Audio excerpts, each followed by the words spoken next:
ನಮಸ್ತೆ. 30/1/2025 ಗುರುವಾರ, ಕೃಷ್ಣ ಪಕ್ಷ. ಮೊನ್ನೆ 6 ಗ್ರಹಗಳು ಒಂದೇ ಡಿಗ್ರಿಯಲ್ಲಿ ಅಂದರೆ ಎದುರೆದುರಲ್ಲಿ ಅಂದರೆ ಹಿಂದೆ ಲೈನ್ ಆಗಿತ್ತು ಅಂತ ನೋಡಿದ್ದೀವಿ. ಅದರಿಂದ ಯಾರಿಗಾರು ತೊಂದರೆ ಬರುತ್ತದಾ ಅಂತಂದರೆ ಖಂಡಿತ ಇಲ್ಲ. ಆದರೂ ಮಾರ್ಚ್ ತಿಂಗಳಲ್ಲಿ ಗ್ರಹಗಳೆಲ್ಲ ಮತ್ತೆ ಒಂದು ರಾಶಿಯಲ್ಲಿ ಕೂಡುತ್ತದೆ. ಆ ಸಮಯದಲ್ಲಿ ತೊಂದರೆ ಇದೆ. ಆಲ್ರೆಡಿ ನಮ್ಮದೆಲ್ಲ ಪ್ರೋಗ್ರಾಮ್ ರೆಡಿ ಆಗ್ತದೆ, ಅದರಲ್ಲಿ ನೋಡಬಹುದು.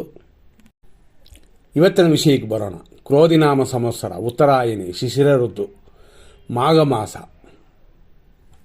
ಕಲಿಯುಗಾದಿ 5125, ಶಾಲಿವಾಹನ ಶಕ 1946. ಇವತ್ತಿನ ಗ್ರಹಸ್ಥಿತಿ ಪ್ರಕಾರ ಶುಕ್ರನು ಮೀನರಾಶಿಯಲ್ಲಿ ಕೂತಿದೆ. ಆದರೂ ಶುಕ್ರನಕ್ಕೂ ರಾಹುಗೂ ಯುದ್ಧವಿದೆ, ಶುಭವಲ್ಲ. ಗುರುವುಕ್ಕೂ ಭಾಗ್ಯದಲ್ಲಿ ಚಂದ್ರನು ಕೂತಿದೆ, ಖಂಡಿತವಾಗಿ ಶುಭ ಉಂಟು. ಅದರಲ್ಲೂ 2ನೇ ತಾರೀಕು, 11ನೇ ತಾರೀಕು, 29ನೇ ತಾರೀಕಲ್ಲಿ ಹುಟ್ಟಿದವರಿಗೆಲ್ಲ ಶುಭ ಉಂಟು. ನ್ಯೂಮರಾಲಜಿ ನಾನು ಸ್ವಲ್ಪ ಕೊಡ್ತಾ ಇದ್ವಿ, ಪೂರ್ತಿ ಇನ್ಮೇಲೆ ಆಡ್ ಮಾಡಿ ಕೊಡ್ತಿದ್ವಿ. ಗುರುವಿಗೆ ಲಾಭದಲ್ಲಿ ರಾಹು ಮತ್ತು ಶುಕ್ರನಿದೆ. ಗುರು ಶುಕ್ರ ಪರಿವರ್ತನಾ ಯೋಗವಿದೆ. ಶನಿಗೆ ಅಷ್ಟಮದಲ್ಲಿ ಕೇತು ಇದೆ. 8ನೇ ತಾರೀಕು, 17ನೇ ತಾರೀಕು, 26ನೇ ತಾರೀಕಲ್ಲಿ ಹುಟ್ಟಿದವರು ಮತ್ತು ಕೇತುವ ಸಂಖ್ಯೆ ಅಂತ ಹೇಳುವ 7ನೇ ತಾರೀಕು ಅಥವಾ 7ನೇ ಸಂಖ್ಯೆ ಎರಡೂ ಒಂದೇ. ಅದೇ ಥರ ಖಂಡಿತವಾಗಿ ಟೋಟಲ್ ಮಾಡಿದ್ರೆ 7 ಬರುವಂಥದ್ದು 16ನೇ ತಾರೀಕು ಮತ್ತು 25ನೇ ತಾರೀಕಲ್ಲಿ ಹುಟ್ಟಿದವರಲ್ಲ, ಸ್ವಲ್ಪ ಗಮನ ಕೊಡಬೇಕಾಗ್ತದೆ. ಯಾಕೆಂದರೆ ಆಯುಷ್ಕಾರಕನಾದ ಶನಿಗೆ ಕೇತು ಕೂತಿರುವಂಥ ಸ್ಥಾನ ಶುಭವಲ್ಲ. ಆದ್ದರಿಂದ ಆರೋಗ್ಯದಲ್ಲಿ ಸ್ವಲ್ಪ ಕ್ಷೀಣಿಸಿಕೊಳ್ತೀವಿ. ಕರೆಕ್ಟಾಗಿ ಫುಡ್ ತಗೊಳ್ಳಿ, ಏನೂ ಆಗೋದಿಲ್ಲ. ಬಿಸಿ ನೀರು ತಗೊಳ್ಳಿ, ಇನ್ನಷ್ಟು ಒಳ್ಳೆಯದು. ಏಕೆಂತಂದರೆ ಈಗ ನಡೆಯುವಂಥ ಈ ಸಮಯದಲ್ಲಿ ಕೋಲ್ಡ್ ಬೇರೆ ಇದೆ, ಇದನ್ನು ಮೇಂಟೈನ್ ಮಾಡಿಕೊಳ್ಳಿ. ಇದನ್ನು ಗ್ರಹಕ್ಕೆ ಸಂಬಂಧಪಡುವಂಥದ್ದೇ.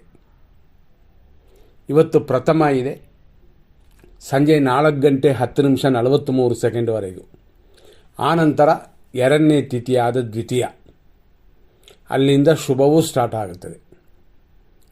ಶ್ರವಣ ನಕ್ಷತ್ರ ಬೆಳಗ್ಗೆ 7:15:05 ಮಾತ್ರ ಇದೆ. ಶುಭ ಉಂಟು, ಆದರೂ ಪ್ರಥಮ ಇರೋದರಿಂದ ಏನೂ ಮಾಡೋಕ್ಕಾಗಲ್ಲ. ಆನಂತರ ಧನಿಷ್ಠ ನಕ್ಷತ್ರ ಬರುತ್ತದೆ.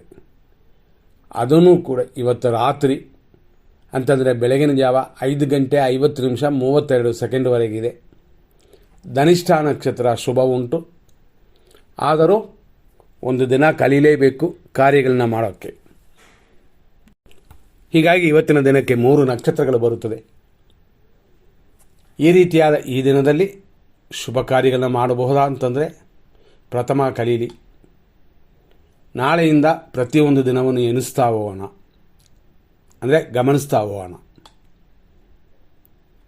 ಆದ್ದರಿಂದಾಗಿ ಇವತ್ತಿನ ವಿಶೇಷಗಳಲ್ಲಿ ನಾವು ಫಸ್ಟ್ ನೋಡಿದಂಗೆ ಏನೆಲ್ಲ ಇದೆ ಅಂತ ಇನ್ನೂ ಕೆಲವು ವಿಷಯಗಳನ್ನ ಹೋದರೆ, ಅಮಾವಾಸ್ಯೆ ಮುಗಿದೋಯ್ತು, ಪ್ರಥಮ ಬಂತು. ಪ್ರಥಮನು ಸಂಜೆವರೆಗಿರುತ್ತದೆ. ಸಂಜೆ ಮುಗಿದ ನಂತರ ದ್ವಿತೀಯ ಅನ್ನುವ 2ನೇ ತಿಥಿ ಬರುತ್ತದೆ.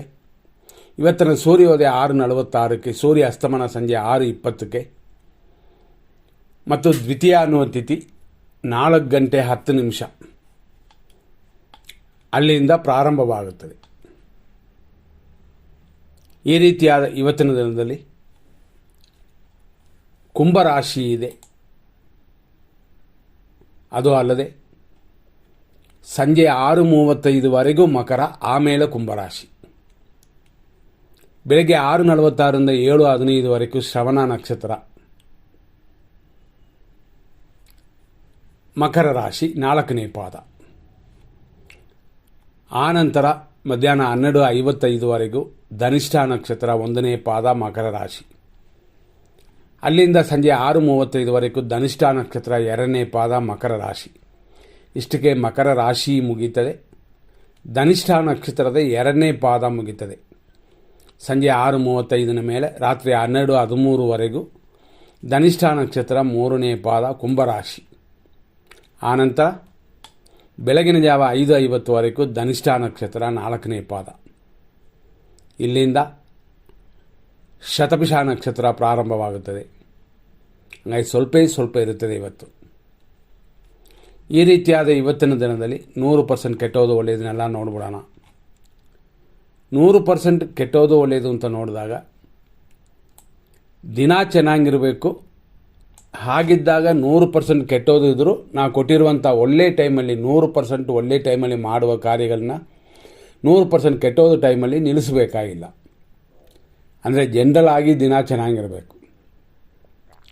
ಜನರಲ್ ಆಗಿ ದಿನ ಕೆಟ್ಟಿದ್ರೆ 100% ಕೆಟ್ಟೋದು ಅನ್ನೋದು 200% ಕೆಟ್ಟೋದು ಆಗ್ಬಿಡ್ತದೆ. ಆ ಸಮಯಗಳಲ್ಲಿ ಎಮರ್ಜೆನ್ಸಿಗೆ ಮಾತ್ರ 100% ಒಳ್ಳೆಯ ಟೈಮ್ನ ಹುಡುಕಬೇಕು. ಇಲ್ಲ ಅಂತಂದರೆ ಇನ್ನೊಂದು ದಿನ ಹುಡುಕಬೇಕು. ಇವತ್ತು ಮಿಥುನ ರಾಶಿಯವರಿಗೆ ಚಂದ್ರಾಷ್ಟಮ ಉಂಟು ಸಂಜೆ 6:35ವರೆಗೂ. ಆ ನಂತರ ಕರ್ಕಾಟಕ ರಾಶಿಗೆ ದೋಷ ಉಂಟು. ಇವತ್ತು ಬೆಳಗ್ಗೆ 6:46ರಿಂದ 8:13ವರೆಗೂ ಯಮಕಂಡ ಕಾಲವಿದೆ. 10:37ರಿಂದ 11:24ವರೆಗೂ ದುರ್ಮುಹೂರ್ತವಿದೆ. 11 ಗಂಟೆ 1 ನಿಮಿಷದಿಂದ ಅಂದರೆ ದುರ್ಮುಹೂರ್ತವೇ ಇನ್ನೂ ಮುಗಿದಿಲ್ಲ. ಅಷ್ಟರಲ್ಲಿ ನಕ್ಷತ್ರ ವಿಷಘಟಿಕಾ ಕಾಲವು ಕೂಡುವಂಥ ಸಮಯವೇ 11:01ರಿಂದ 12:31. ಹಂಗಾಗಿ ಇದು ಅಧಿಕವಾದ ಅಂದರೆ ಡಬಲ್ ಆಗಿ ದೋಷ ಬರುವ ಸಮಯ. ಈ ಸಮಯವನ್ನು ಖಂಡಿತ ಅವಾಯ್ಡ್ ಮಾಡಬೇಕಾಗ್ತದೆ. ಮಧ್ಯಾಹ್ನ 2 ಗಂಟೆಯಿಂದ 3:26ವರೆಗೂ ರಾಹುಕಾಲ. 3:15ರಿಂದ ಅಂದರೆ 3:15ರಿಂದ 4:01ವರೆಗೂ ದುರ್ಮುಹೂರ್ತ. ಇಲ್ಲಿ ರಾಹುಕಾಲ 3:26ವರೆಗೆ ಇದೆ. ಅದು ಮುಗಿಯುವಷ್ಟರಲ್ಲೇ 3:15ಕ್ಕೆ ದುರ್ಮುಹೂರ್ತ ಸ್ಟಾರ್ಟ್ ಆಗೋದ್ರಿಂದ ಈ ಸಮಯವು ಅಂದರೆ 3:15ರಿಂದ ಹೆಚ್ಚು ಕಮ್ಮಿ 3:30ವರೆಗೂ ಅಂದರೆ ಮಧ್ಯಾಹ್ನ ಟೈಮು ಶುಭವಲ್ಲ. ಮತ್ತು ಸಂಜೆ 7:53ರಿಂದ ರಾತ್ರಿ 9:26ವರೆಗೂ ವಿಷಕಾಲ ಅಂತೀವಿ. ರಾತ್ರಿ 11:16ರಿಂದ ರಾತ್ರಿ 1:23ವರೆಗೂ ಮೃತ್ಯು. ಇದೆಲ್ಲ ಅಶುಭ ಸಮಯಗಳು. ಪ್ರಥಮ ಇದೆ 100% ಕೆಟ್ಟ ಟೈಮ್ನ ಕೊಟ್ಟಿದ್ದೀವಿ. ಆದರೂ ಎಮರ್ಜೆನ್ಸಿಯ ಆಸ್ಪತ್ರೆ ಮುಂತಾದ ವಿಷಯಗಳಿಗೆ ಮಾತ್ರ ಒಳ್ಳೆ ಟೈಮ್ ಬೇಕು ಅಂತಂದರೆ 8:15ರಿಂದ 10:35 ಬೆಳಗ್ಗೆ, 12:33ರಿಂದ ಮಧ್ಯಾಹ್ನ 1:58 ಇದು ಮಧ್ಯಾಹ್ನ, ಸಂಜೆ 4 ಗಂಟೆ 3 ನಿಮಿಷದಿಂದ 7:51 ಸಾಯಂಕಾಲ, ರಾತ್ರಿ 9:28ರಿಂದ 11:14 ರಾತ್ರಿ, ಮತ್ತು ಲೇಟ್ ನೈಟ್ ಅಂದರೆ ರಾತ್ರಿ 12 ಗಂಟೆ ಮೇಲೆ 1 ಗಂಟೆ 25 ನಿಮಿಷದಿಂದ ಶುಭವಾಗಿದೆ. ಇದೆಲ್ಲ ಎಮರ್ಜೆನ್ಸಿಗೆ ಮಾತ್ರ ಸರಿಯಾಗಿ ಗಮನಿಸಿ.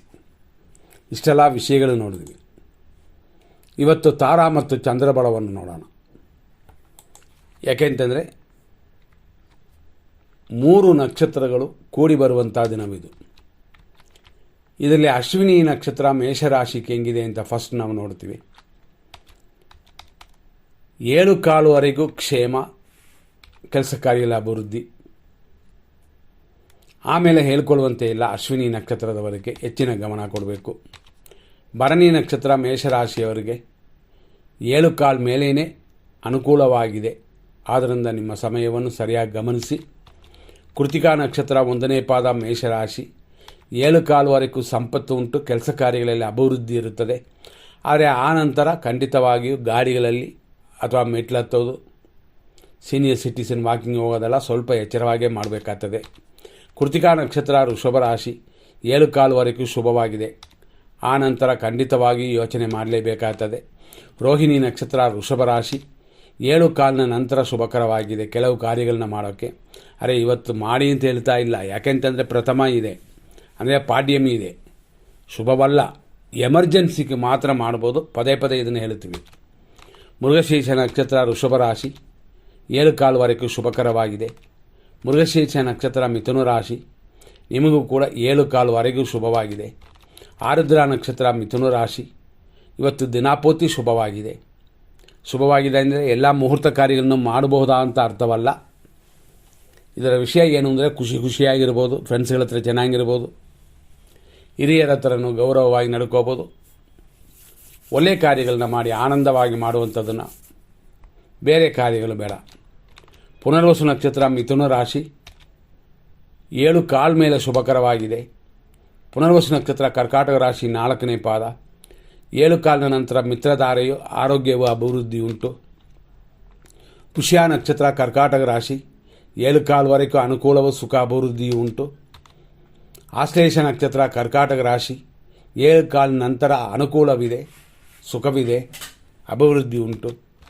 ಮಖ ನಕ್ಷತ್ರ ಸಿಂಹರಾಶಿ ಆರೋಗ್ಯವು ಶತ್ರುನಾಶವು 7 ಕಾಲ್ವರೆಗೂ ಶುಭಕರವಾಗಿದೆ. ಪುಬ್ಬ ನಕ್ಷತ್ರ ಸಿಂಹರಾಶಿ 7 ಕಾಲ್ ಮೇಲೆ ಶುಭವಾಗಿದೆ ಅಂತಂದರೆ ಎಲ್ಲ ಮಾಡ್ಬೋದಾ? ಹಂಗಲ್ಲ, ತಾನೇ ಬರುವಂಥದ್ದನ್ನು ಅನುಭವಿಸಿ, ತೊಂದರೆಗಳಿಲ್ಲ.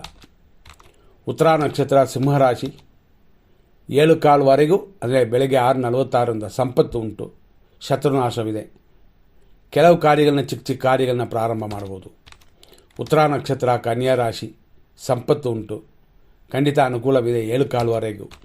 ಹಸ್ತ ನಕ್ಷತ್ರ ಕನ್ಯಾ ರಾಶಿ ಜನ್ಮತಾರೆಯು ಕಾರ್ಯವಿಘ್ನವು ಬೆಳಗ್ಗೆ ಇದೆ, 7 ಕಾಲ್ ಮೇಲೆ ಹೇಳಿಕೊಳ್ಳುವಂತೆ ಪರವಾಗಿಲ್ಲ.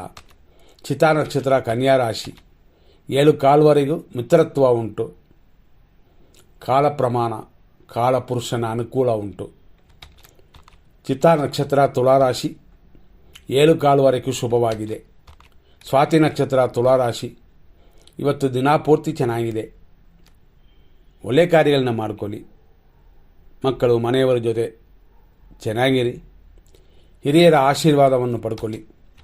ವಿಶಾಖ ನಕ್ಷತ್ರ ತುಲಾರಾಶಿ ಇದರಲ್ಲಿ 2 ಬರುತ್ತದೆ, ತುಲಾ ಮತ್ತು ವೃಶ್ಚಿಕ ಅಂತ.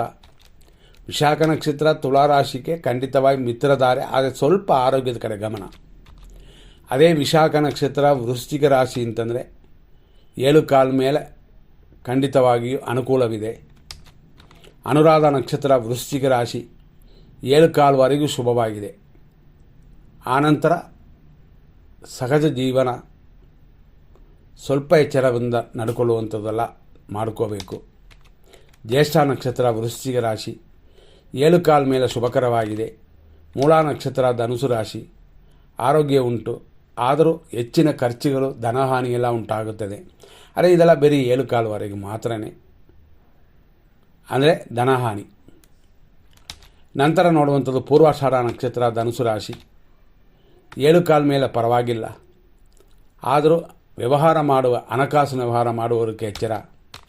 ಉತ್ತರಾಷಾಢ ನಕ್ಷತ್ರ ಧನುಸು ರಾಶಿ 1ನೇ ಪಾದ ಸಂಪತ್ತು ಉಂಟು, ಆದರೂ ಹೆಚ್ಚಿನ ಧನಹಾನಿಯೂ ಉಂಟು, ಅಂದರೆ ಧನಹಾನಿಯೂ ಉಂಟು, ದಾನಿಯಾಗಿ ಇರುವವರಿಗೆ ಆದ್ದರಿಂದ ಗಮನ.